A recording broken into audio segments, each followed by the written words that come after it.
Πιστεύω ότι είναι πολύ σημαντικά. Πιστεύω ότι είναι πάρα πολύ σημαντικά και απασχολούν όλους εμάς προπονητές. Και το πρώτο που θα αναπτύξει η Ιωάννα η Πλέγα, το οποίο είναι άσκηση και έμεινος, και ειδικά οι άνδρες από δύσκολο κομμάτι, και πιστεύω σίγουρα για τις γυναίκες είναι πάρα πολύ σημαντικό να μάθουν τι είναι αυτό ακριβώς που θα πρέπει να προσέξουν αυτή την περίοδο και πώς μπορεί να συνδυαστεί με την προπόνηση, αλλά επίσης και για εμάς τους άνδρες προπονητές, πώς μπορούμε να διαχειριστούμε αυτή την κατάσταση που για μας είναι άγνωστη εντελώς. Ο Ανέσος Κουρμπέτης έχει ένα άλλο επίσης πολύ σημαντικό κομμάτι, το οποίο φαντάζομαι απασχολεί όλους μας, το οποίο είναι η ανάπτυξη ταλέντων, και νομίζω ότι ενδιαφέρει όλους μας σε μια χώρα που προσπαθούμε όλοι μας να καταφέρουμε κάτι, και είναι σίγουρο, είναι δεδομένο ότι σε μια χώρα η οποία έχει πληθυσμό 10 εκατομμύρια είναι αδιανόητο να μην πιστεύουμε ότι υπάρχουν ταλέντα ανάμεσά μας, και σε μια χώρα όπως είναι η Σλοβενία, η οποία είναι το λιγότερο από το 1/4 της χώρας μας, να έχει τόσους πολλούς αθλητές. Λέω παράδειγμα την Σλοβενία. Πολλές άλλες χώρες είναι μικρότερες από εμάς, με πολύ μεγαλύτερη δύναμη στο άθλημά μας. Η Ολλανδία, η Δανία, η Ελβετία είναι χώρες που είναι μικρότερες από εμάς. Άρα σίγουρα αυτό που δεν μας λείπει είναι η ποσότητα των αθλητών. Έχουμε κοντά μας και πάρα πολλούς, δεν ξέρω αν είναι και ο πρόεδρος μαζί μας, από την Κυπριακή Ομοσπονδία. Ένα πρόγραμμα. Καλησπέρα κύριε Γεωργίου, τι κάνετε, καλά είστε? Καλά είστε, συγχαρητήρια πάλι. Προσπαθούμε να έρθουμε πιο κοντά οι δύο ομοσπονδίες. Πιστεύω ότι μας ενώνουν πολύ περισσότερα πράγματα από τη γλώσσα, και ελπίζουμε ότι αυτή η συνεργασία που ξεκίνησε δειλά εδώ και 1-1,5 μήνα θα φέρει κάποιους καρπούς σιγά σιγά.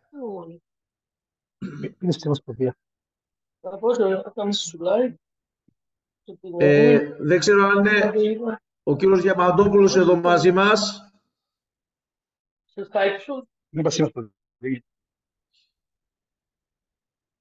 Έχουμε τη Γενική Γραμματέα, την κυρία Αντβής, που εκπροσωπεί το ΔΣ. Σαβρίνα, δύο λόγια από εσένα. Ευχαριστώ πάρα πολύ που ήρθατε. Είναι και η τρίτη τώρα τηλεδιάσκεψη που κάνουμε. Είχαμε ήδη δύο πάρα πολύ ενδιαφέρουσες, οπότε είμαστε αναμονή τώρα και της τρίτης που με δύο ομιλητές και αναμένουμε. Ευχαριστούμε πάρα πολύ για όλη αυτή την πρωτοβουλία που έχετε λάβει. Εμείς ευχαριστούμε και ειδικά εσένα, Σαμπρίνα, που μας βοηθάς πάρα πολύ σε αυτό το κομμάτι του συντονισμού. Αυτό δεν είναι τίποτα, εσείς τα κάνετε όλα. Λοιπόν, όχι, εγώ δεν κάνω τίποτα. Οι ομιλητές είναι αυτοί. Θα ξεκινήσουμε με την Ιωάννα την Πλέκα, η οποία είναι συνάδελφος και αυτή, απόφοιτος της Σχολής Φυσικής Αγωγής από το Πανεπιστήμιο Αθηνών. Είναι πιστοποιημένη προπονήτρια κατηγορίας 3 από τη UCI. Έχει παρακολουθήσει πρόσφατα και έχει λάβει το UCI Certificate of Advanced Studies, ή αλλιώς CAS όπως το ξέρουμε οι περισσότεροι. Το 2022 επιλέχθηκε από τη UCI για να παρακολουθήσει το πρόγραμμα WIS, ένα πρόγραμμα που είναι για γυναίκες προπονήτρες από διάφορα Ολυμπιακά αθλήματα, και αυτό είναι κάτι που την κάνει να ξεχωρίζει ανάμεσα σε όλες τις προπονήτρες που έχουμε στην χώρα μας, γιατί αυτό το πρόγραμμα υποστηρίζεται με την Ολυμπιακή Αλληλεγγύη, και σε λίγο θα έχουμε την Ιωάννα να μας μιλήσει γι' αυτό. Από το 2022 μέχρι και σήμερα συνεργάζεται, και αυτό είναι πολύ σημαντικό, και με τη UCI αλλά και με την WEC σε προπονητικά camp παγκοσμίου κύρους. Συν όλων των άλλων, φαντάζομαι ότι ξέρετε και όλοι σαν προπονήτρια στον Κρόνο Νίκαιας, μία πολύ χαμηλών τόνων συνάδελφος, η οποία πιστεύω ότι έχει πολύ μεγάλο μέλλον μπροστά της. Φαντάζομαι κάποιοι άλλοι θα την ξέρετε και σαν αθλήτρια, ήταν στο παρελθόν πολλές φορές πρωταθλήτρια Ελλάδος και μέλος της εθνικής ομάδας, και θα την παρακαλέσω να λάβει τον ρόλο, τον λόγο. Ιωάννα, μπορείς να ανεβάσεις την... Ιωάννα, με ακούει? Ναι, καλησπέρα σας. Καλησπέρα, Ιωάννα. Μπορώ να κοινοποιήσω την οθόνη μου, σωστά? Ναι, αυτό πήγα να πω ότι... Μέρη, πού έχει το πρόγραμμα Σαλαμίνα Press? Λοιπόν, θα παρακαλέσω όλους να κλείσετε τα μικρόφωνά σας. Ευχαριστώ πάρα πολύ. Ιωάννα, σε ακούμε. Τέλεια. Ευχαριστώ πολύ καταρχάς για την πρόσκληση, κύριε Μίτα, και την Ομοσπονδία. Είναι τιμή μου που με καλείτε σε αυτά τα επιμορφωτικά σεμινάρια. Αποφάσισα λοιπόν να μιλήσω για την περίοδο, τον έμεινο κύκλο αλλιώς, και πώς επηρεάζει την άσκηση και την απόδοση. Είναι ένα θέμα που απασχολεί τις περισσότερες αθλήτριες, αλλά παράλληλα είναι κάτι το οποίο ντρεπόμαστε να μιλήσουμε. Κακώς, δεν θα έπρεπε δηλαδή. Η περίοδος, ο έμεινος κύκλος είναι υγεία. Θα με συγχωρέσετε να βρω... Κύριε Μίτα, ξέρετε πώς μπορώ να βρω αυτό που δείχνει στην οθόνη?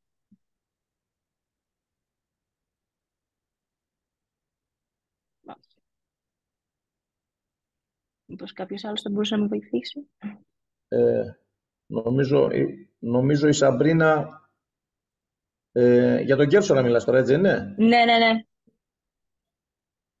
Δεν ξέρω, να είμαι ειλικρινής.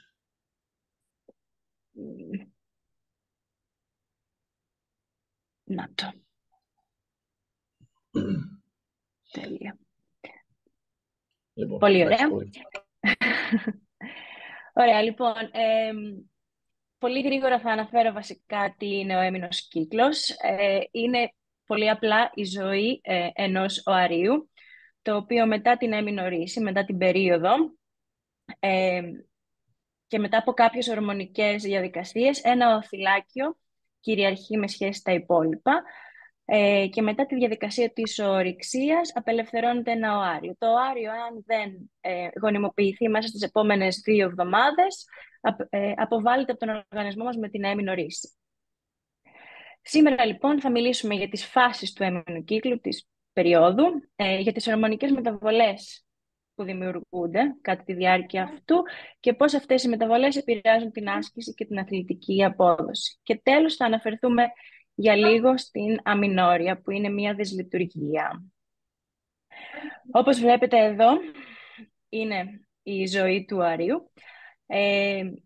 Η περίοδος είναι από 21 μέχρι 35 μέρες, αλλά όταν μιλάμε για την περίοδο αναφερόμαστε στις 28 μέρες συνήθως.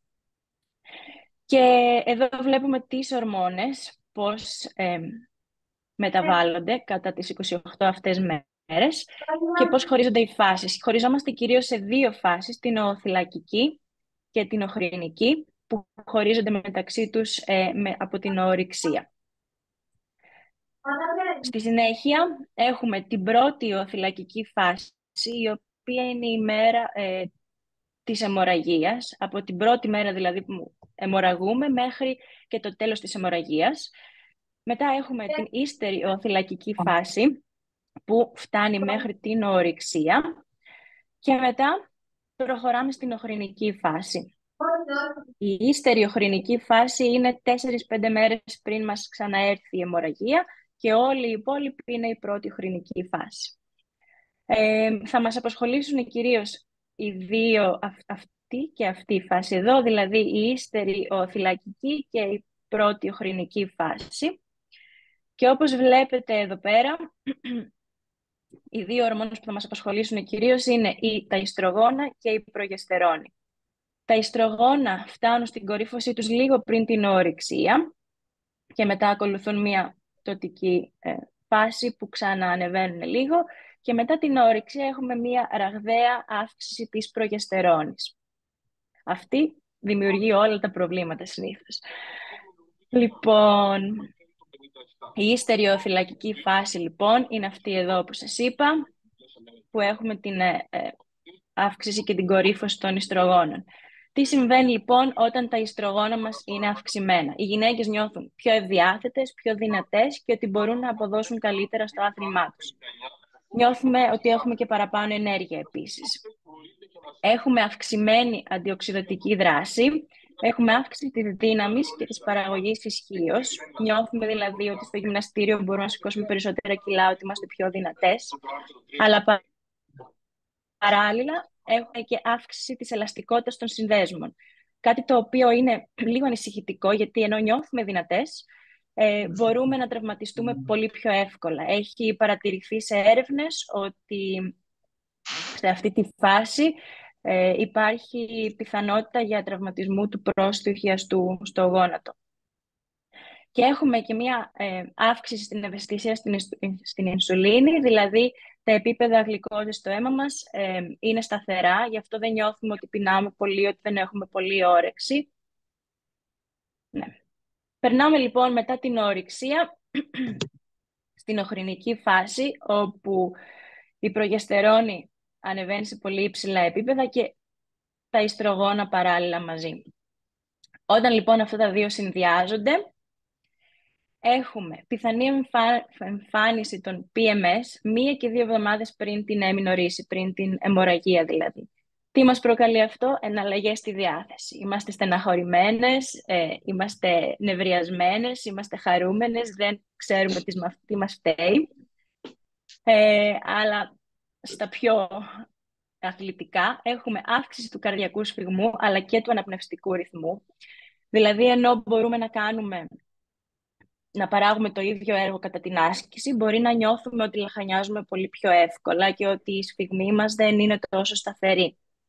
Έχουμε αύξηση της θερμοκρασίας του πυρήνα, λίγο, όχι πολύ, αλλά αυτό όταν κάνουμε προπόνηση ή αγωνιζόμαστε σε ένα θερμό περιβάλλον, μπορεί να έχει αύξηση στην εφίδρωση και στην αφυδάτωση της αθλήτριας.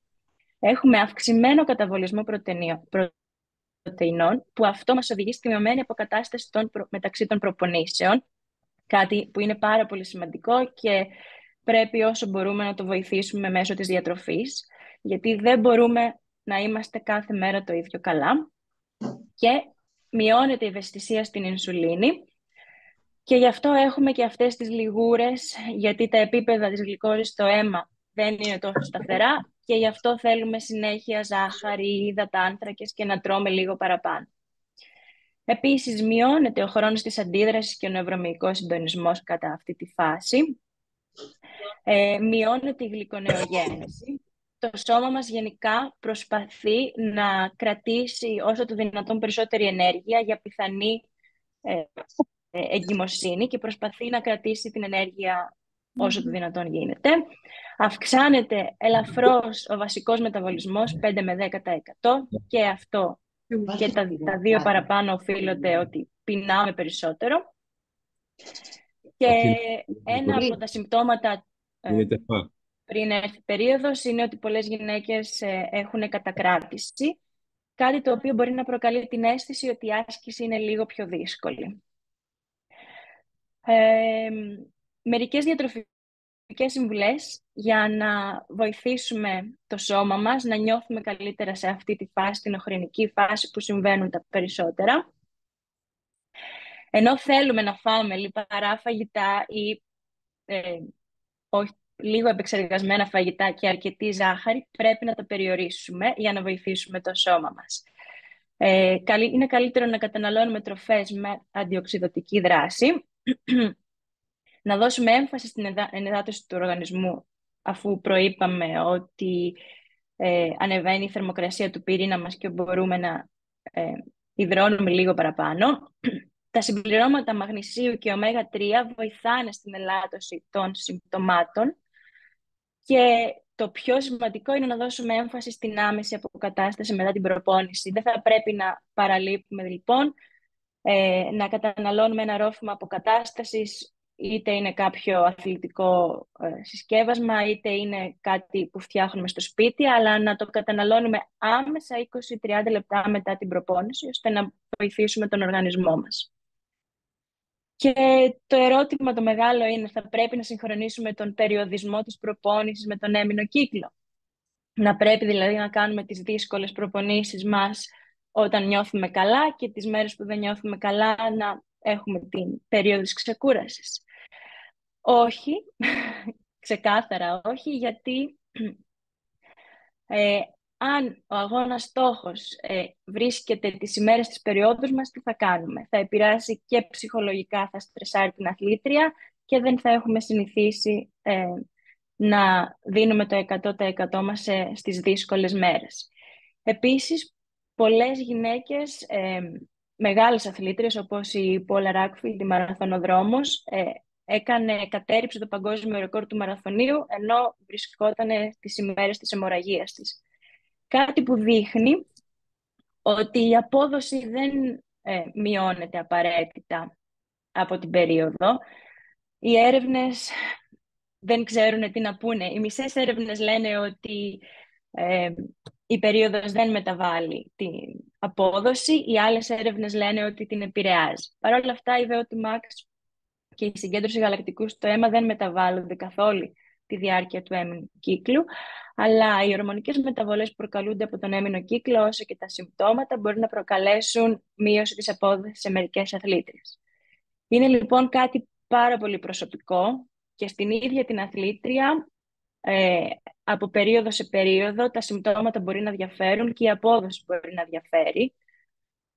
Το μόνο λοιπόν που έχει να κάνει κάθε αθλήτρια είναι να καταγράφει τα συμπτώματά της και να παρακολουθεί τον έμμηνο κύκλο της.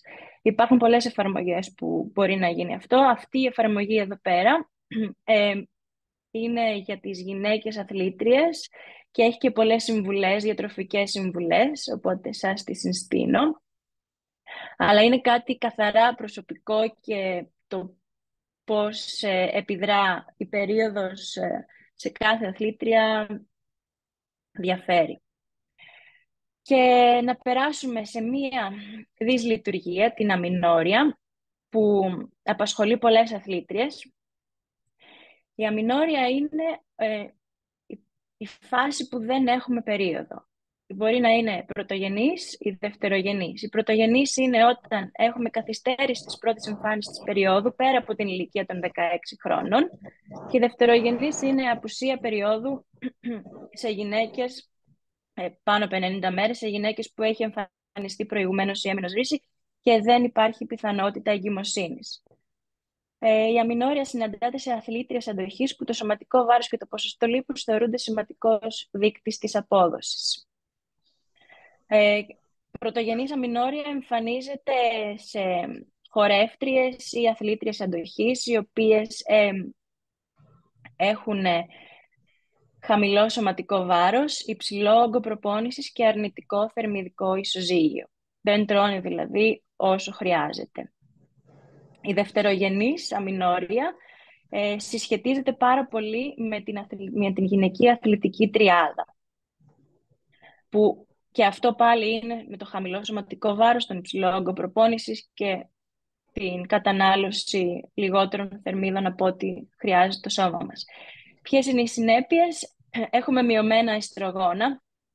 Τα ιστρογόνα είναι η αντίστοιχη τεστοστερόνη της γυναίκας, αν μπορούμε να το πούμε έτσι.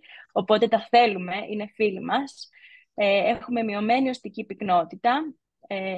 Στην πρωτογενής αμινόρια υπάρχει πιθανότητα να μην κορυφωθεί η ανάπτυξη της οστικής μάζας για τις νέες αθλήτριες, κάτι που είναι πολύ σημαντικό και μπορεί να έχει επίπτωση για το μέλλον. Και όλα αυτά έχουν μειωμένη αθλητική απόδοση. Αν λοιπόν κάποια αθλήτρια παρουσιάζει αυτή τη δυσλειτουργία, θα πρέπει να μιλήσει με κάποιον ειδικό, γιατί υπάρχουν σοβαρά προβλήματα. Νομίζω ήμουν αρκετά σύντομη. Θα μπορούσαμε να συζητήσουμε άλλα πολύ σημαντικά θέματα, όπως είναι η άσκηση και η εμεινόπαυση, η άσκηση και η εγκυμοσύνη και τα αντισυλληπτικά χάπια, αλλά θα αφήσω τον υπόλοιπο χρόνο για τον κύριο Κουρμπέτη. Σας ευχαριστώ πολύ.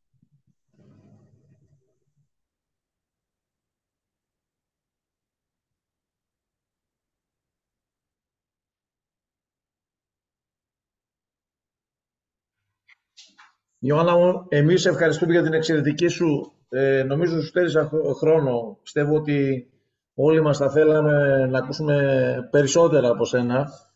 Το λάθος μάλλον είναι δικό μου, γιατί σας περιόρισα στα 20-25 λεπτά για να μην ξεφύγουμε χρονικά.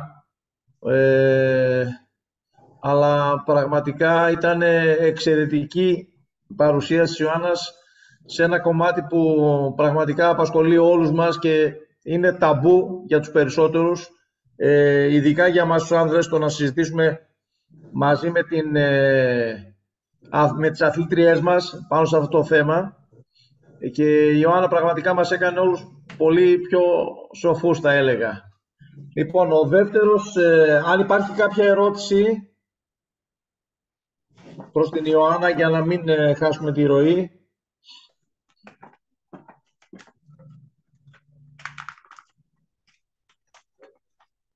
Δεν βλέπω κάποιον. Λοιπόν, θα συνεχίσουμε με τον δεύτερο σημερινό μιλητή, τον Ανέστη Κουρπέτη, και αυτός από την οικογένεια του Κρόνου. Ο κύριος Παπάζογλου θα πρέπει να είναι πολύ περήφανος σήμερα. Τον είδα κάπου, είναι εδώ πέρα μέσα μαζί μας ο κύριος Παπάζογλου, έτσι είναι? Ο κύριος Παπάζογλου, πέρα από πρόεδρος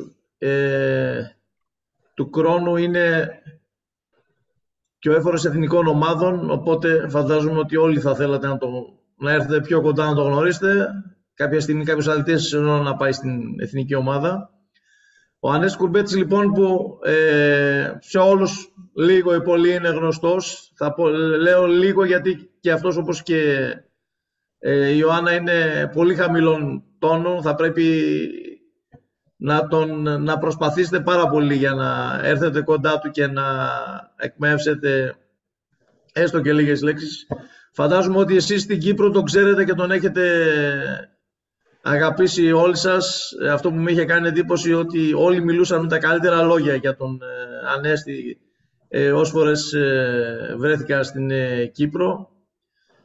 Είναι και αυτός απόφοιτος του ΤΕΦΑ, του Πανεπιστημίου Αθηνών. Είναι κάτοχος μεταπτυχιακού τίτλου στον τομέα της άσκησης υγείας από το Πανεπιστήμιο της Θεσσαλίας. Επίσης πιστοποιημένος προπονητής κατηγορίας 3 της UCI. Έχει παρακολουθήσει και αυτός μαζί με την Ιωάννα το CAS, το Certificate of Advanced Studies. Όπως είπα και προηγουμένως, τα τελευταία χρόνια εργάζεται και παράλληλα ως εθνικός προπονητής στην Κυπριακή Ομοσπονδία με πολύ μεγάλες διακρίσεις και στον γύρο Ρόδου και στον γύρο Ελλάδος. Είδαμε αθλητές από την Κύπρο να βρίσκονται στις πρώτες θέσεις και σε αυτό έχει ένα μεγάλο μερίδιο ο Ανέστης σίγουρα. Υπήρξε και αυτός πρωταθλητής Ελλάδος και μέλος της εθνικής ομάδας. Ανέστη, ο λόγος σε σένα. Καλησπέρα και από μένα. Πρέπει να ανοίξω και την κάμερα μάλλον. Λοιπόν. Ωραία. Καλησπέρα και από μένα. Χαίρομαι πολύ για τη δυνατότητα που μου δίνετε να μιλήσω για το συγκεκριμένο θέμα. Νομίζω ότι είναι αρκετά σημαντικό και θέλω να πιστεύω ότι θα φανώ αντάξιος των προσδοκιών σας. Ευχαριστώ, Θωμά, που με προλόγησες. Μισό λεπτό να μοιράσω την οθόνη μου.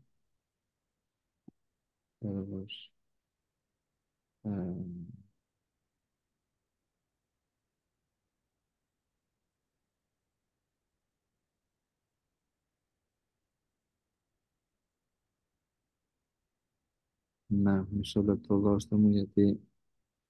μ,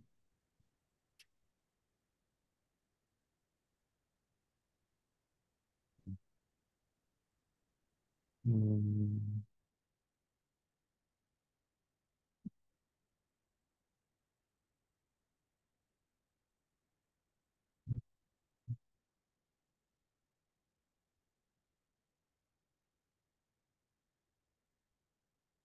Κάτι μάλλον δεν κάνω καλά εδώ πέρα. Ε, λοιπόν,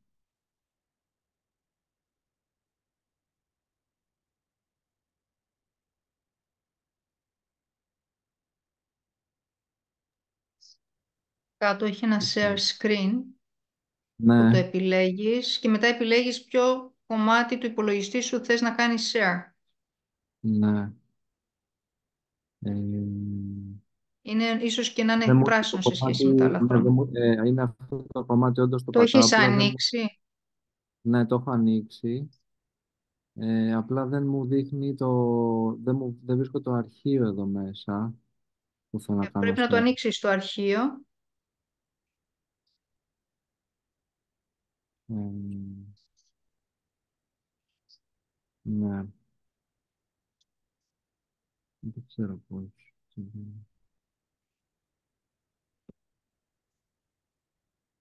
Θέλεις να μου το στείλεις.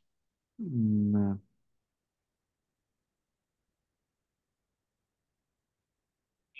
το συγγνώμη με την καθυστέρηση.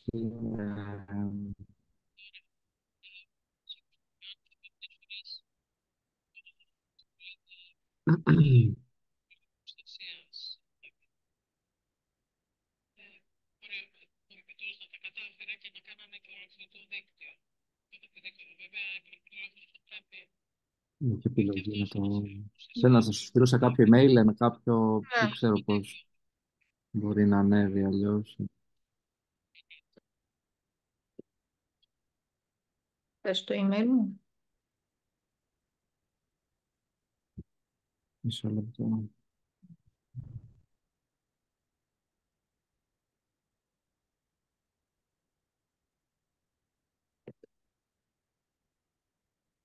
Σου έστειλα στο chat το email.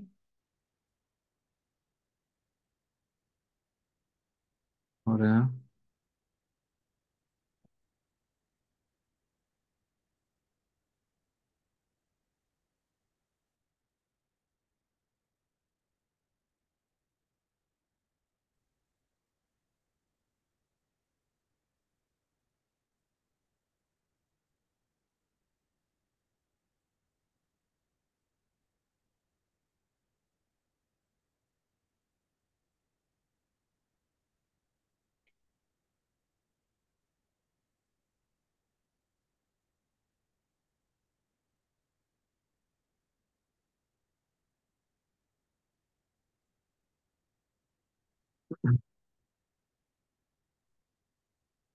Θα σας στέλνω τώρα. Ναι.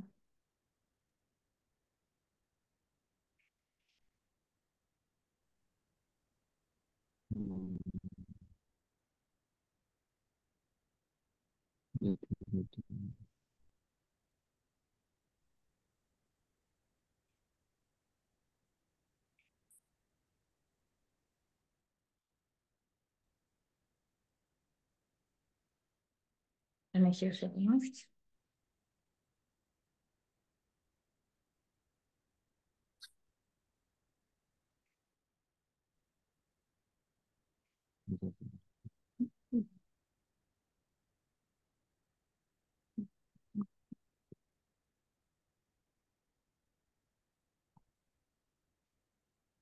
Δείχνει και εμένα κάτω δεξιά. Ωραία. Θα ξεκινήσουμε. Ωραία. Όπως είπαμε, σήμερα θα αναπτύξω το θέμα της ανάπτυξης ταλέντων. Θεωρώ ότι είναι ένα αρκετά ενδιαφέρον θέμα, κρίνοντας από την πορεία μου ως προπονητής και προγενέστερα ως αθλητής. Πιστεύω ότι μας αφορά σε μεγάλο βαθμό και υπάρχουν αρκετά ενδιαφέροντα σημεία σχετικά με αυτό.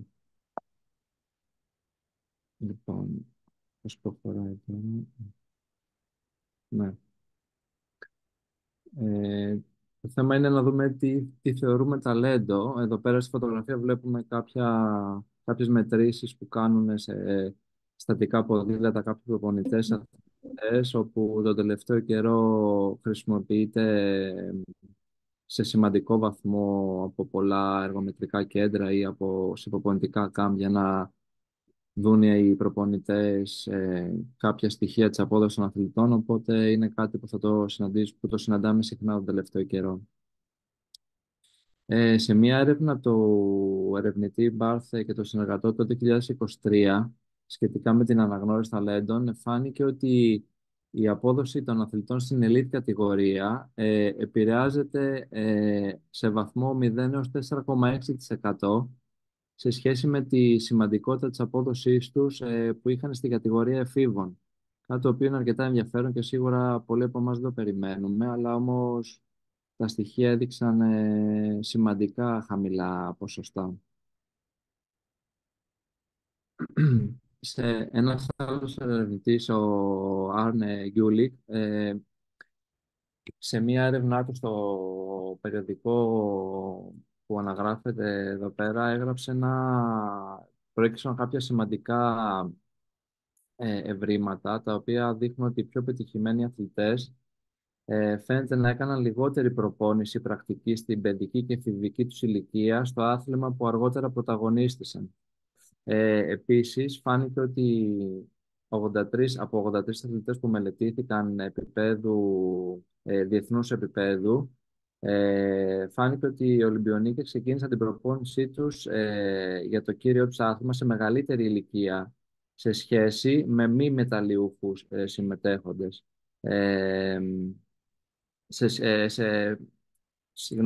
Συμμετέχοντας περισσότερο σε άλλα αθλήματα στην αρχή της καριέρας τους. Ενώ παράλληλα φαίνεται ότι ασχολήθηκαν με άλλα αθλήματα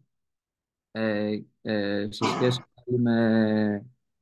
με αθλητές που ειδικεύτηκαν αργότερα σε σύγκριση πάλι με τους μη μεταλλιούχους. Κάτι το οποίο είναι αρκετά ενδιαφέρον και έχουμε αρκετά παραδείγματα πάνω σε αυτό, τα οποία λίγο πολύ γνωρίζουμε όλοι μας. Υπάρχουν αθλητές όπως ο Ρέμκο Εύενπουλ, ο οποίος ξέρουμε ότι ασχολείται με το ποδόσφαιρο επαγγελματικά αρκετά χρόνια και μέχρι μεγάλη ηλικία μέχρι να ασχοληθεί με το ποδόσφαιρο. Αυτή τη στιγμή είναι ένας εκ των κορυφαίων του χώρου. Αντίστοιχη πορεία είχε ο Πρίμος Ρόγκλης, ο οποίος ασχολήθηκε με το σκι χρόνια μέχρι να μεταπηδήσει και αυτό στο ποδήλατο, οπότε φαίνεται ότι εκτός από τις έρευνες ότι πρακτικά ισχύει αυτό σε μεγάλο βαθμό.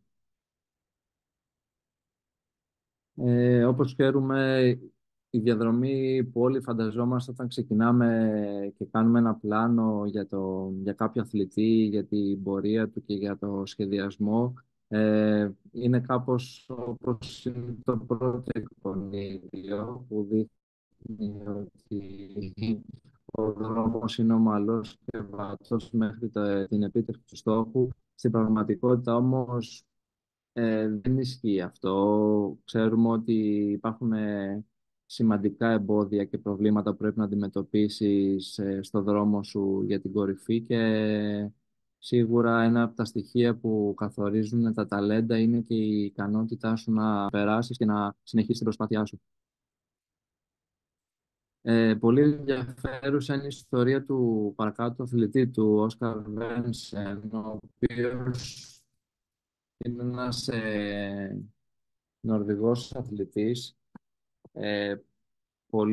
με μια πολύ ενδιαφέρουσα ιστορία, ο οποίος στην εφηβική του ηλικία ασχολιόταν και αυτός με το αλπικό σκι, όπου σε ηλικία 15 χρονών έκανε αλπικό σκι και όταν μετρήθηκε η βέλη του Μάξ, η οποία γνωρίζουμε όλοι ότι είναι ένας πολύ σημαντικός δείκτης αερόβιας ικανότητας, ο οποίος παρόλα αυτά δείχνει πολύ συγκεκριμένα βιολογικά χαρακτηριστικά που καθορίζουν σε μεγάλο βαθμό και την απόδοση του αθλητή. Όταν λοιπόν μετρήθηκε αυτός ο αθλητής το 2015, είχε μια τιμή της τάξης των 74,6, που είναι πολύ ψηλή τιμή, ειδικότερα για κάποιον ο οποίος προπονείται 2-3 φορές την εβδομάδα και συμμετέχει κάποιες φορές σε αγώνες Σαββατοκύριακα.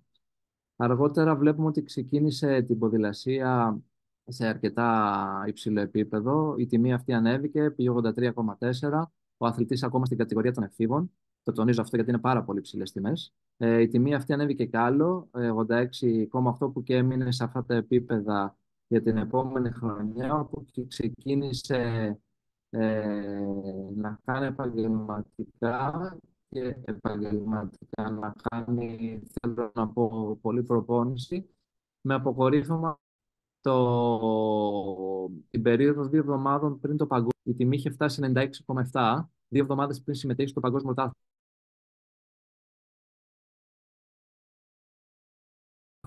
Αυτή η τιμή είναι η υψηλότερη τιμή που έχει μετρηθεί σε αθλητή και όχι μόνο σε ποδηλάτη. Και όσοι γνωρίζουν καταλαβαίνουν μια εξαιρετικά υψηλή τιμή. Παρ' όλα αυτά, μετά από λίγο καιρό, η απόδοσή του άρχισε να φθήνει και να πέφτει, με αποτέλεσμα, παρέλειψε το γεγονός ότι μετά από ένα χρόνο από το παγκόσμιο, δηλαδή την επόμενη χρονιά, το 2014, ο αθλητής υπέγραψε συμβόλαιο με νορβηγική ομάδα επαγγελματική ως άντερ 23 πλέον αθλητής. Και τα αποτελέσματα ήταν κάπως μεικτά. Το Κυριακό είχε καλή απόδοση, κάποιος δεν είχε. Βλέπουμε ότι η τιμή άρχισε να μειώνεται και το 2014, ως γύρω στο Tour de l'Avenir, που είναι ένας πάρα πολύ σημαντικός αγώνας παγκοσμίως, ο αθλητής σταμάτησε την ποδηλασία. 15 μήνες αφού σταμάτησε, η τιμή που μετρήθηκε πάλι ήταν 77 λίτρα, το οποίο παραμένει πάλι μια πάρα πολύ ψηλή τιμή. Και θέλω να πω ότι με αυτή την ιστορία ότι ένας αθλητής που είναι πάρα πολύ πετυχημένος σαν έφηβος, είναι πολύ πιθανό να μην συνεχίσει την αντίστοιχη πορεία σαν άντρας, ή όπως βλέπουμε και σε αυτήν την περίπτωση που μιλάμε για μια φοβερή περίπτωση με αυτές τις τιμές, ακόμα και να σταματήσει.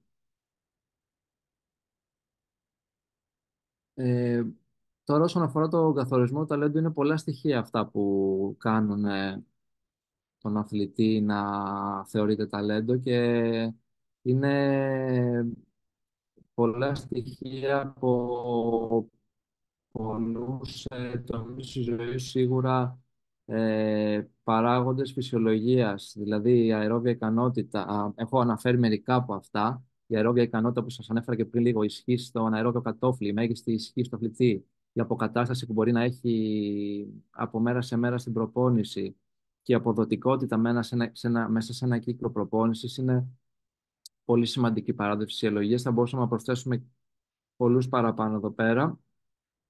Παράγοντες τακτικής επίσης, ξέρουμε στο άθλημά μας πόσο σημαντική είναι η τακτική σε ένα αγώνα και κατά πόσο ο αθλητής μπορεί να ανταπεξέλθει και να ακολουθήσει ένα πλάνο που πιθανόν να έχει συζητήσει με τον προπονητή του, ή πόσο ο αθλητής μπορεί να αυτοσχεδιάσει και να κρίνει ανά πάσα στιγμή πώς μπορεί να κινηθεί μέσα σε έναν αγώνα. Είναι οι παράγοντες τακτικής είναι πάρα πολύ σημαντικοί και αυτοί. Φυσικά δεν θα μπορούσαμε να αφήσουμε τους παράγοντες τεχνικής, που για την ποδηλασία δρόμου, αυτά τα τρία που έχω γράψει εδώ πέρα, η οδήγηση σε γκρουπ, η οδήγηση στην κατηφόρα και σε στροφές, είναι πάρα πολύ σημαντικοί παράγοντες. Γενικότερα ο χειρισμός του ποδηλάτου όσον αφορά και άλλα αγωνίσματα ποδηλασίας είναι πάρα πολύ σημαντικοί παράγοντες. Το καταλαβαίνουμε όλοι αυτό. Επίσης, πολύ σημαντικοί είναι οι ψυχικοί παράγοντες, που κυρίως αφορούν το χαρακτήρα, την διαδικασία και του αθλητή. Κάποιοι παράγοντες από αυτούς είναι το κίνητρο του αθλητή, η αντιμετώπιση αντιξιοτήτων, όταν υπάρχει κάποια δυσκολία είτε στην προπόνηση είτε σε οποιοδήποτε κομμάτι της πορείας του. το πόσο ανοιχτός είναι στη μάθηση, από προπονητές, από άλλους αθλητές. Πάρα πολύ σημαντικός παράγοντας είναι η συνεργασία με άλλους αθλητές, που στο ποδήλατο είναι απαραίτητο να υπάρχει. Και μάλιστα το τελευταίο κομμάτι, τη συνεργασία με υπόλοιπους αθλητές, είναι και κάτι το οποίο πλέον ζητείται σε σχεδόν από όλες τις ομάδες υψηλού επίπεδου, όπου ψάχνουμε νεαρούς ταλαντούχους αθλητές. Είναι ένα στοιχείο το οποίο το ζητάνε σε πολύ μεγάλο βαθμό και καταλαβαίνουμε όλοι μας στον χώρο πόσο σημαντικό είναι να μπορεί να συνεργάσει με τους αθλητές του σε ένα αγώνα. Θα μπορούσαμε να πούμε και άλλα στοιχεία εδώ παραπάνω. Φυσικά δεν θα μπορούσαμε να αφήσουμε έξω τον τρόπο ζωής, τον τρόπο που έχει μάθει να ζει ο αθλητής. Είναι πάρα πολύ σημαντικό αυτό. Κάποια στοιχεία για την καθημερινότητά του, πόσο οργανωτικός είναι, πόσο αυτάρκης είναι, το επίπεδο της εκπαίδευσής σου και οι ξένες γλώσσες, το οποίο και αυτό σίγουρα αποτελεί προσόν για ένα αθλητή στο άθλημά μας. Θα μπορούσαμε να προσθέσουμε και άλλα στοιχεία σε καθένα από τα επιμέρους κομμάτια. Έχω αναφέρει τα πιο σημαντικά εδώ πέρα. Λοιπόν, όπως είναι γνωστό, τα τελευταία χρόνια γίνεται πολύ μεγάλος λόγος για την εξατομίκευση στην προπόνηση και για το πόσο σημαντικό είναι αυτό ώστε να πάρουμε το 100% τον κάθε αθλητή. Αλλά αυτό φαίνεται ότι παίζει πολύ μεγάλο ρόλο και όσον αφορά την ανάπτυξη του αθλητή και την ανάπτυξη γενικότερα των ταλέντων σε μικρότερη ηλικία και όχι στην κατηγορία μόνο elite. Οπότε καταλαβαίνουμε ότι αυτό είναι πάρα πολύ σημαντικό.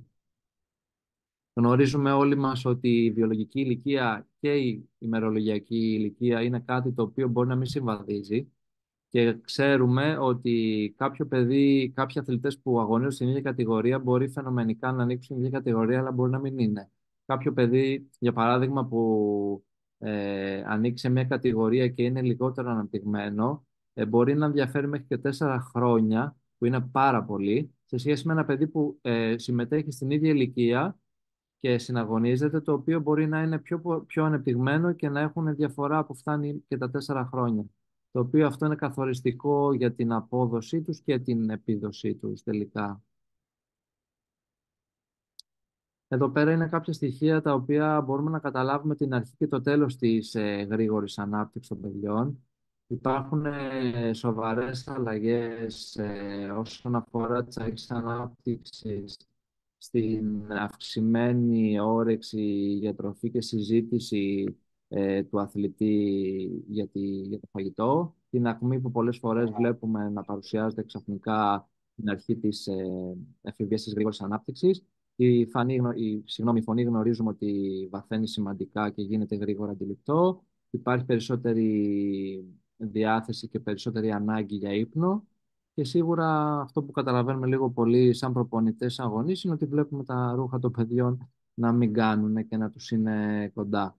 Φυσικά υπάρχουν και μέθοδοι μεγάλης ακρίβειας που μπορούμε να δούμε την ανάπτυξη των παιδιών, όπου είναι γνωστές οι εξετάσεις που κάνουν οι εκτινογραφίες στο χέρι και σε δεύτερο βαθμό αναλύονται από τους ειδικούς γιατρούς.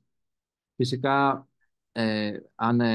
όσον αφορά το τέλος ανάπτυξης, αν έχουμε υπολογίσει πότε ξεκίνησε η ανάπτυξη, τότε λίγο πολύ μπορούμε να υπολογίσουμε και το τέλος της, καθώς διαρκεί περίπου 2 χρόνια για τα κορίτσια και ίσως λίγο λιγότερο για τα αγόρια. Μιλάω για το βαθμό της ραγδαίας ανάπτυξης. Γνωρίζουμε ότι στα κορίτσια η αρχή του έμμηνου κύκλου είναι και το τέλος της ανάπτυξής τους. Ενώ αυτό που μπορεί επίσης να μας δώσει σημαντικά στοιχεία είναι η σταδιακή μείωση στο ρυθμό της αύξησης βάρους. Εάν αυτό βέβαια έχει καταγραφεί από την αρχή της γρήγορης ανάπτυξης, θα παρατηρήσουμε ότι στο τέλος της αλλάζει ο ρυθμός σημαντικά στην αύξηση του βάρους του παιδιού.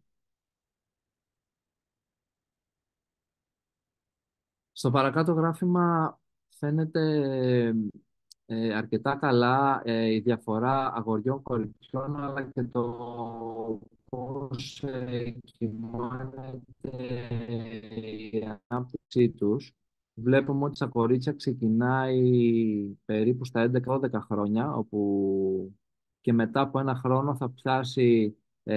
θα σταματήσει η γρήγορη ανάπτυξη που λέμε, μέχρι την ηλικία των περίπου 17 χρονών, όπου θα φτάσει σε πολύ χαμηλά επίπεδα και στην ηλικία των 18 ετών θα σταματήσει.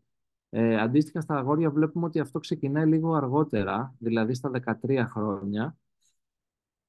Μεγιστοποιείται πάλι ένα χρόνο αργότερα, στα 14 τους, και βλέπουμε ότι κορυφώνεται μισό χρόνο πριν σε σχέση με τα κορίτσια, δηλαδή γύρω στα 14 μισό προς 15. Εκεί πέρα βέβαια φαίνεται ότι τα αγόρια και γνωρίζουμε ότι έχουν μεγαλύτερη ανάπτυξη και βλέπουμε ότι η καμπύλη συνεχίζεται περισσότερο μέχρι την ηλικία των 18 χρονών, που είναι σε πολύ χαμηλά επίπεδα. Σύμφωνα με το παρακάτω γράφημα βλέπουμε κάτι πολύ ενδιαφέρον, το οποίο νομίζω είναι και μία από τις σημαντικότερες διαφάνειες της σημερινής παρουσίασης, που φαίνεται η περιοδικότητα της προπόνησης και ο στόχος του κάθε προπονητικού κύκλου, αν μπορούμε να το πούμε έτσι, ανάλογα με την ηλικία. Δηλαδή βλέπουμε ότι χωρίζεται σε αυτά τα 7 στα 6 στάδια. Θα αφήσω το τελευταίο κομμάτι, το Active for Life, το οποίο είναι πάρα πολύ σημαντικό. Είναι κάτι πάρα πολύ σημαντικό για τα κράτη του εξωτερικού, για τους πληθυσμούς έξω, γιατί όλοι εκείνοι οι οποίοι θέλουν ουσιαστικά όλα τα προηγούμενα στάδια να οδηγήσουν τον αθλητή και τον άνθρωπο και το παιδί να είναι ενεργός για μια ζωή. Και τα 6 προηγούμενα στάδια, από το Active Start μέχρι το Train to Win, είναι καθοριστικά στο αν το παιδί θα συνεχίσει να ασκείται ως ενήλικας για χρόνια. Ξεκινώντας λοιπόν από το πρώτο στάδιο, που αφορά μέχρι και την ηλικία των 6 χρονών περίπου, που γίνεται η ανάπτυξη η συνολική ανάπτυξη των κινητικών δεξιοτήτων. Υπάρχει οδηγία σύμφωνα με το Canadian Sport for Life, το οποίο έχει εκδώσει και το παραπάνω γράφημα, το οποίο το LTAD θα πει Long Term Athlete Development, δηλαδή μακροχρόνια ανάπτυξη του αθλητή, όπου στην πρώτη ηλικία θεωρούν πάρα πολύ σημαντικό να μην υπάρχει καθιστική ζωή για περισσότερο από 60 λεπτά, εκτός την περίοδο που το παιδί κοιμάται. Αλλά και το πιο σημαντικό από όλα είναι αυτό που φαίνεται, ότι ο στόχος σε αυτές τις ηλικίες είναι η φυσική δραστηριότητα να έχει έμφαση στο παιχνίδι. Κάτι το οποίο ισχύει και στην επόμενη κατηγορία, που είναι οι βασικές αρχές, όπου και εκεί πέρα αναπτύσσονται κινητικές δεξιότητες του παιδιού. Υπάρχει γενικότερη ανάπτυξη, ολοκληρωμένη νοητική, γνωστική και συναισθηματική ανάπτυξη στο παιδί. Ανάπτυξη επίσης βασικών αρχών του αθλητισμού, ευκινησία, ισορροπία, συντονισμός και ταχύτητα. Και είναι πάρα πολύ σημαντικό σε αυτές τις ηλικίες, αυτό που γράφει multisport, δηλαδή το παιδί να έχει πολλά ερεθίσματα. Να έχει ερεθίσματα από διαφορετικά αθλήματα. Στη συνέχεια, το παιδί μπαίνοντας στην ηλικία μέχρι 11 ετών, φυσικά αρχίζει και αυξάνεται ο χρόνος που δραστηριοποιείται μέσα στη μέρα. Υπάρχει ολοκληρωμένη πλέον νοητική, γνωστική και συναισθηματική ανάπτυξη. Υπάρχει εισαγωγή στη νοητική προετοιμασία του παιδιού και σίγουρα εδώ πέρα το παιδί πλέον αρχίζει και μπορεί να αναπτύσσει τη δύναμή του με το σωματικό βάρος και να μπορεί να χρησιμοποιεί επίσης και άλλα μέσα που μπορούν να το βοηθήσουν σε αυτό, όπως η ελβετική μπάλα, αλλά και άλλα αντίστοιχα εργαλεία. Και σαν γενική οδηγία γίνεται ότι πρέπει να ασχολείται περίπου 3 φορές την εβδομάδα με το άθλημα που τον ενδιαφέρει πολύ και να έχει περίπου άλλες 4 ημέρες δραστηριότητα σε κάτι άλλο.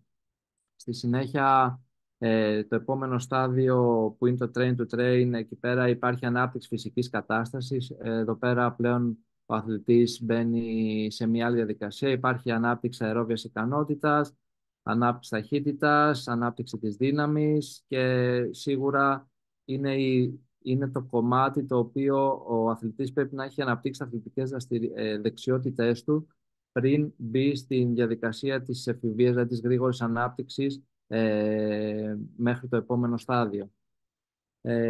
Στην επόμενη κατηγορία που είναι το Train to Compete, που είναι ουσιαστικά προπονούμε για να συμμετέχω. Εδώ πέρα υπάρχει η ανάπτυξη αγωνιστικών δεξιοτήτων, υπό συνθήκες αγωνιστικές, που είναι πάρα πολύ σημαντικό. Το παιδί μπαίνει σε αγώνες υψηλότερου επίπεδου, υπάρχει πλέον εξειδίκευση και υπάρχει και εισαγωγή στα βάρη, φυσικά υπό καθοδήγηση και υπό συγκεκριμένες συνθήκες. Και τελευταία κατηγορία είναι το Train to Win. Υπάρχει εδώ πέρα η μεγιστοποίηση της σωματικής απόδοσης, η μεγιστοποίηση φυσικής κατάστασης, τεχνικής, τακτικής και όλα αυτά τα οποία αναφέραμε. Βλέπουμε λοιπόν ότι από τα πορτοκαλί κόκκινα βέλη πόσο εξελίσσεται ο στόχος, το οποίο στην αρχή ξεκινάει με παιχνίδι, στη συνέχεια ακολουθεί η διαδικασία της μάθησης σε πολλά σπορ, πολλά ερεθίσματα όπως είπαμε. Στη συνέχεια, γύρω στην ηλικία των 11 ετών, βλέπουμε ότι πλέον το παιδί στην ηλικία 11 με 15 αρχίζει και δίνει κάποια χαρακτηριστικά τα οποία δείχνουν αν πρόκειται για κάποιον αθλητή που ίσως είναι καλύτερο στην αντοχή, για κάποιον αθλητή ο οποίος έχει μια τάση και μια έφεση περισσότερο στο sprint.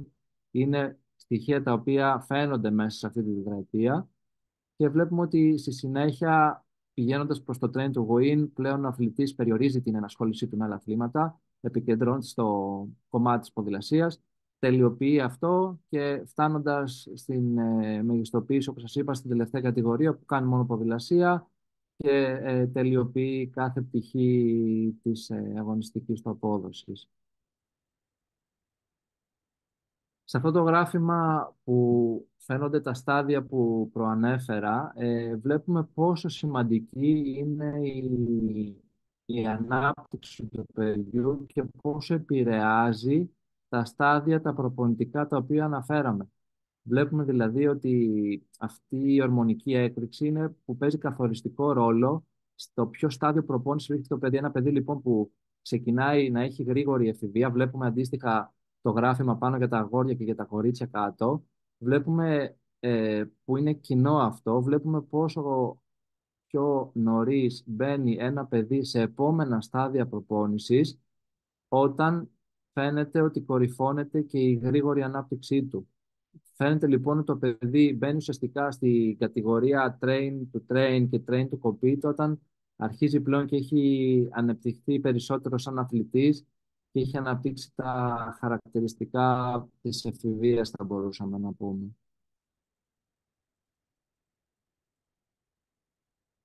Ναι, αυτό το γράφημα, αυτός ο πίνακας δυστυχώς δεν φαίνεται καλά. Εδώ πέρα φαίνεται ότι θα σας το περιγράψω, ζητάω συγγνώμη γι' αυτό, δεν ξέρω γιατί. Φαίνεται λοιπόν ότι το παιδί θέλει περίπου, φτάνοντας στο τελευταίο στάδιο, περίπου 8 χρόνια για να μεγιστοποιήσει την απόδοσή του και να φτάσει σε επίπεδα επαγγελματικού αθλητισμού να πρωταγωνιστεί. Θέλει περίπου 8 χρόνια. Θέλει περίπου 6 χρόνια στο να μπορεί να είναι στη φάση και στη διαδικασία της εξατομίκευσης και στο να μπορέσει να αναπτύξει τις δεξιότητες του πριν φτάσει στο στάδιο που προανέφερα. Και θέλει περίπου 3 με 6 χρόνια στα προηγούμενα στάδια, τα οποία είναι το train to train, δηλαδή προπονούμε για να προπονούμε για συμμετέχω και στη φάση της εκμάθησης. Τώρα στο παρακάτω γράφημα φαίνεται σύμφωνα με την Καναδική Ομοσπονδία και με το πρόγραμμά της, το Canadian Sport for Life, πώς μπορεί να λειτουργήσει ένας μηχανισμός ο οποίος αντλεί τα παιδιά από την λεκάνη του μαζικού αθλητισμού, από την πισίνα του μαζικού αθλητισμού, φτάνοντάς τα μέχρι την κατηγορία το να γίνουν αθλητές παγκόσμιας κλάσης. Εδώ πέρα φαίνεται λοιπόν ότι δεν πρέπει να υπάρχει επιλογή των αθλητών πριν την φάση της απότομης ανάπτυξης όπως αναφέραμε, γιατί πρέπει σίγουρα να αφήσουμε το παιδί να αναπτυχθεί και να παρουσιάσει, να δείξει τα στοιχεία τα οποία θα έρθουν μετά τη γρήγορη ανάπτυξη.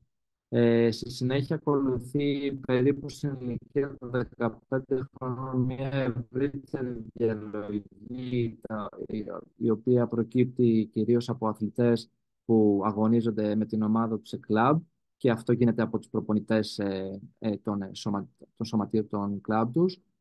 Και σίγουρα στην επόμενη ηλικία όπου προκύπτουν οι αθλητές της κατηγορίας εφήβων και νεανίδων, μιλάμε για τα αθλητές που συμμετέχουν σε εθνική ομάδα σε αντίστοιχες κατηγορίες που ανέφερα, γίνεται μια σίγουρα σοβαρότερη επιλογή αθλητών και ταλέντων, τα οποία μετέπειτα θα είναι αυτά που θα εμπλουτίσουν και θα δώσουν το υλικό, ας πούμε έτσι, τις μονάδες για την επόμενη κατηγορία, που είναι η κατηγορία Under 23, που πλέον υπάρχουν σημαντικές, ας πούμε, ενδείξεις για την απόδοση του αθλητή. Και σίγουρα υπάρχει μιλάμε για αθλητές που είναι ήδη σε πολύ ψηλό επίπεδο σε αυτήν την ηλικία, αθλητές που πλαισιώνουν την εθνική ομάδα, αθλητές που συμμετέχουν σε επαγγελματική ομάδα. Και σίγουρα στη συνέχεια εφόσον κάποιος αθλητής συνεχίσει την πορεία του τόσο πετυχημένα, είναι οι αθλητές παγκοσμίας κλάσης. Φαίνεται λοιπόν ότι από τα δύο πρώτα, από το δεύτερο και το τρίτο στάδιο που γίνεται η επιλογή από των αθλητών των σωματείων, πρέπει να υπάρχει κάποια συνεργασία και σε σημαντικό βαθμό, σε μεγάλο βαθμό και καθοδήγηση από κάποιον μάνατζερ στην ανάπτυξη ταλέντων, ώστε να μπορεί να μιλάει, να καθοδηγεί και να δίνει σαφείς κατευθύνσεις σχετικά με τα παιδιά που βρίσκονται στη δεύτερη και τη τρίτη ηλικία, τα οποία αργότερα θα εμπλουτίσουν τις δύο κορυφαίες κατηγορίες. Κάποια σημαντικά στοιχεία τα οποία αφορούν το γράφημα που μόλις έδειξα είναι ότι θα πρέπει να αναβάλουμε την επιλογή των αθλητών όσο περισσότερο μπορούμε. Όπως σας είπα, είναι σημαντικό να δώσουμε χρόνο στα παιδιά να αναπτύξουν και να δείξουν στους προπονητές τους πολλά στοιχεία, και πολλές φορές είδατε ότι αυτό μπορεί να καθυστερήσει να γίνει ανάλογα με την ανάπτυξη του αθλητή. Είναι επίσης πολύ σημαντικό να υπάρχει ένα σχέδιο και ένα πλάνο για τα παιδιά που δεν έχουν επιλεχθεί, που δεν έχουν προχωρήσει ως επιλεγμένα από τον προπονητή τους σαν πιο ταλαντούχα. Είναι πολύ σημαντικό λοιπόν για αυτά τα παιδιά να υπάρχει ένα πλάνο να συνεχίσουν, και γιατί όχι πολλές φορές αυτά τα παιδιά δείχνουν στη συνέχεια πολύ σημαντικά στοιχεία απόδοσης και μπορούν μετέπειτα να μεταπηδήσουν στα επόμενα στάδια. Οπότε είναι πάρα πολύ σημαντικό να υπάρχει πλάνο και για αυτά τα παιδιά τα οποία έχουν, ας πούμε, μείνει λίγο πιο πίσω. Και περνάω στο επόμενο, το 3, το οποίο είναι αυτό που σας είπα, ότι το κύκλωμα δεν πρέπει να είναι κλειστό. Γιατί πολλά παιδιά, ανάλογα με την ανάπτυξή τους, μπορεί αργότερα να προχωρήσουν στον επόμενο θύλακα και στο επόμενο στάδιο, οπότε είναι πάρα πολύ σημαντικό να μην τα έχουμε απορρίψει ολοκληρωτικά και αποτρέψει από τη συνέχεια. Γι' αυτό θα πρέπει να έχουμε μια μακροχρόνια προσέγγιση, ένα πλάνο για όλα τα παιδιά και για αυτά που έχουν πετύχει από την αρχή και για κάποια χρόνια σημαντικά, μέχρι να μπορέσουμε να αντλήσουμε όλα τα στοιχεία που μπορούμε από αυτά. Και αυτό γίνεται μόνο με μια μακροχρόνια προσέγγιση. Και σίγουρα αυτό που σας είπα, η εξατομίκευση στη διαδικασία είναι πάρα πολύ σημαντικό, καθώς το κάθε παιδί έχει τη δική του ανάπτυξη και σίγουρα δεν θα πρέπει να αποκλείσουμε κάποιο παιδί το οποίο μπορεί αρχικά να δείξει λιγότερα πράγματα και αργότερα όμως μπορεί να έχει να δώσει πολλά και να παρουσιάσει πολλά. Οπότε είναι πολύ σημαντική η εξατομίκευση. Αυτά από μένα. Ελπίζω να ήταν ενδιαφέροντα όσα σας είπα. Ευχαριστώ πολύ.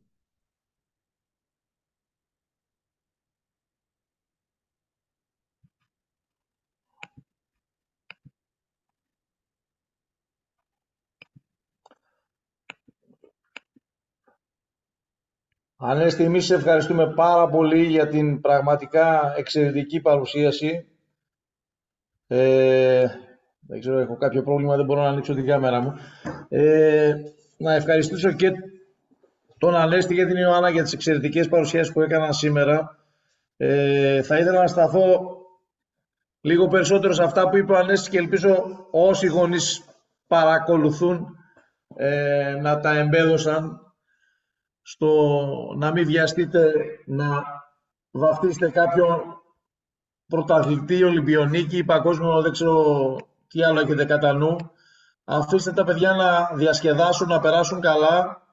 Αυτό είναι το σημαντικότερο. Και υπάρχει χρόνος, όπως είπε και πάρα πολύ σωστά ο Ανέστης, για να έχουμε αποτελέσματα σε μεγάλη ηλικία. Μην βιάζεστε λοιπόν, ειδικά οι γονείς των πολύ μικρών κατηγοριών. Κυρίως μιλάω για τις κατηγορίες μίνι, εκεί πέρα είναι που έχουμε το μεγαλύτερο πρόβλημα πάντα.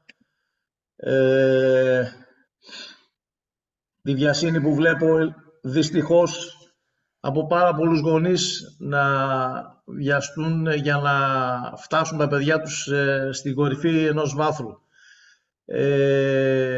Ο δρόμος είναι πραγματικά πάρα πολύ μεγάλος. Έχουμε να κάνουμε ένα μαραθώνιο και αυτό πρέπει να το κανονίσουμε όλοι μας. Και κανείς σε ένα μαραθώνιο δεν ρωτάει ποτέ ποιος ήταν πρώτος στα 5 ή στα 10 ή στα 15 χιλιόμετρα. Ρωτάνε ποιος κέρδισε το μαραθώνιο. Εντάξει, αυτό θα πρέπει να έχουμε κατά νου. Κανείς δεν ενδιαφέρεται αν κάποιος δεν το θυμάται, ενδεχομένως ίσως μόνο οι γονείς του και ο ίδιος μετά από κάποια χρόνια, αν θα ήταν κάποιος νικητής στην κατηγορία μίνι μικρών ή μίνι μεγάλων. Γι' αυτό αφήστε τα παιδιά να χαρούν, κυρίως μένω σε αυτές τις ηλικίες, γιατί εκεί υπάρχει δυστυχώς μεγάλη πίεση. Σιγά σιγά πιστεύω γίνονται σωστά βήματα προς την σωστή κατεύθυνση τα τελευταία χρόνια στις επόμενες κατηγορίες. Ο κύριος Παπάζογλου έχει σηκώσει χέρι. Κύριε Παπάζογλου.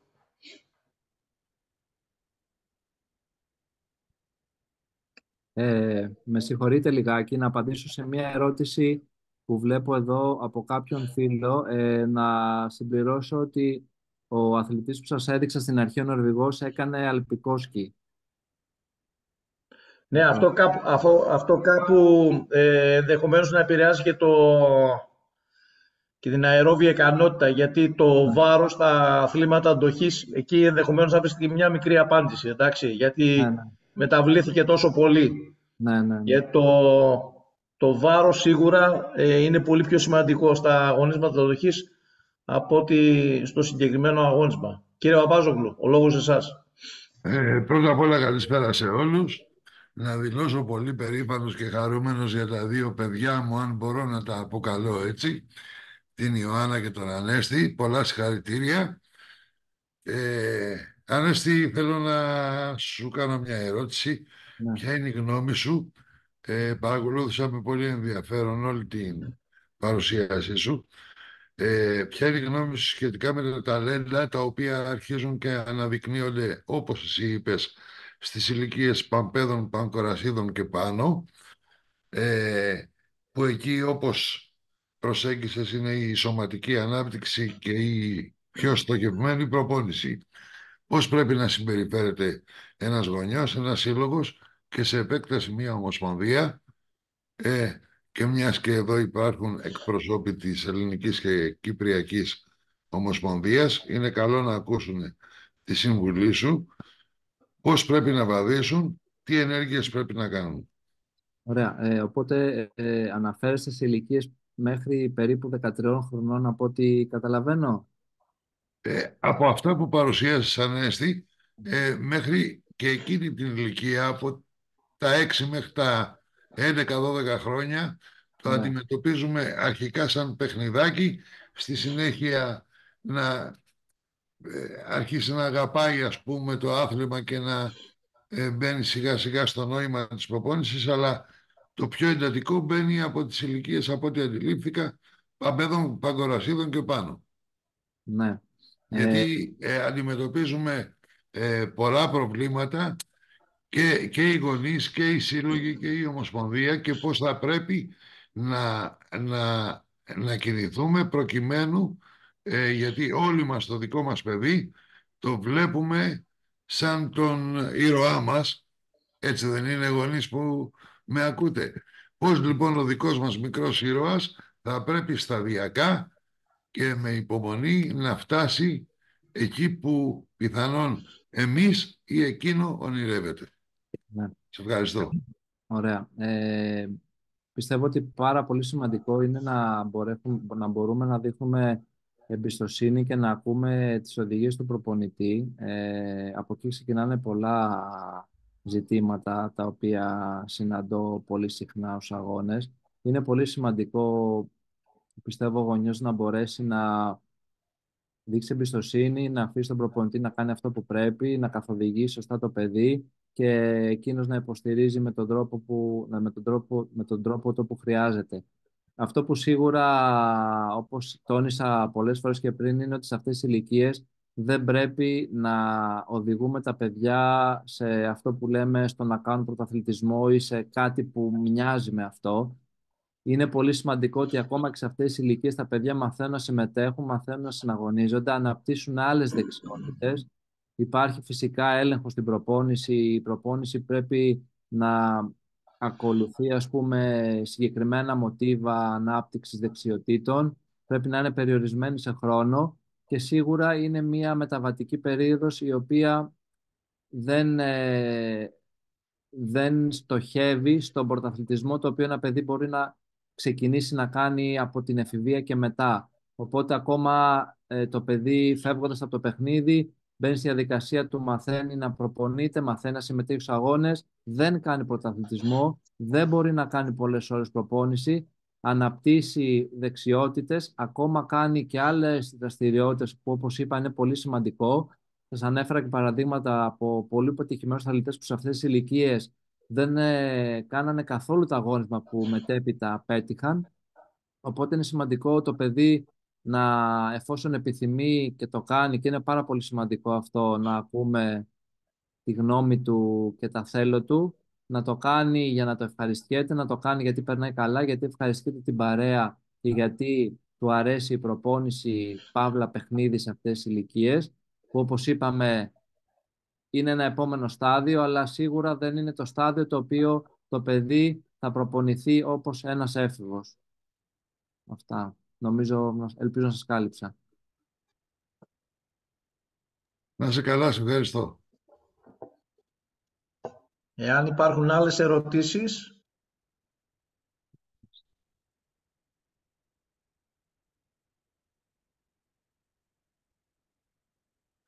Ανέστη και Ιωάννα, σας ευχαριστούμε πάρα πολύ. Ήσασταν εξαιρετικοί.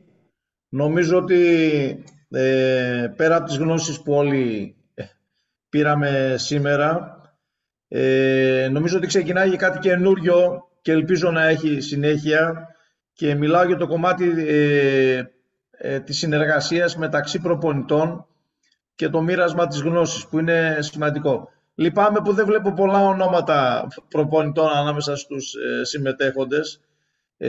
Βέβαια, έχει καταγραφεί η παρουσίαση και ελπίζω τις επόμενες μέρες να μπορέσουν να το δουν και όλοι οι υπόλοιποι. Πραγματικά είναι γνώσεις οι οποίες δεν θα πρέπει να χαθούν. Χάρη στην κυρία Τβής έχουμε κάνει ένα αρχείο, και η προηγούμενη και αυτή η παρουσίαση, και αυτές οι δύο παρουσιάσεις σήμερα έχουν καταγραφεί και τις επόμενες ημέρες θα μπορέσετε να τις δείτε, να τις δούνε όσοι δεν ήταν σήμερα μαζί μας. Ευχαριστώ όλους εσάς που μείνατε μέχρι τόσο αργά μαζί μας, σας ξενυχτήσαμε, και ελπίζω να έχουμε την ίδια συνέχεια και όρεξη και στο μέλλον. Καλό βράδυ σε όλους. Εμείς ευχαριστούμε. Για πρώτη φορά η Επιτροπή Ανάπτυξης της Ελληνικής Ομοσπονδίας Ποδηλασίας κάνει σημαντικά βήματα πάνω στο άθλημά μας. Και όλες οι παρουσιάσεις που έχεις κάνει είναι σημαντικές και νομίζω ότι μπήκε ο άνθρωπος που έπρεπε στην καρέκλα που έπρεπε. Σε ευχαριστούμε πολύ. Εγώ ευχαριστώ, κύριε Πάζογλου. Τις παρουσιάσεις δεν τις έχω κάνει εγώ. Νομίζω ότι έχουμε βρει τους κατάλληλους ανθρώπους και έχουμε πάρα πολλούς και εξαιρετικούς προπονητές, όπως και επίσης εξαιρετικούς επιστήμονες που θα πρέπει να εκμεταλλευτούμε τα επόμενα χρόνια. Εγώ ευχαριστώ και πάλι. Καλό σας βράδυ. Να είστε καλά. Καλό βράδυ. Καλό βράδυ. Ευχαριστώ.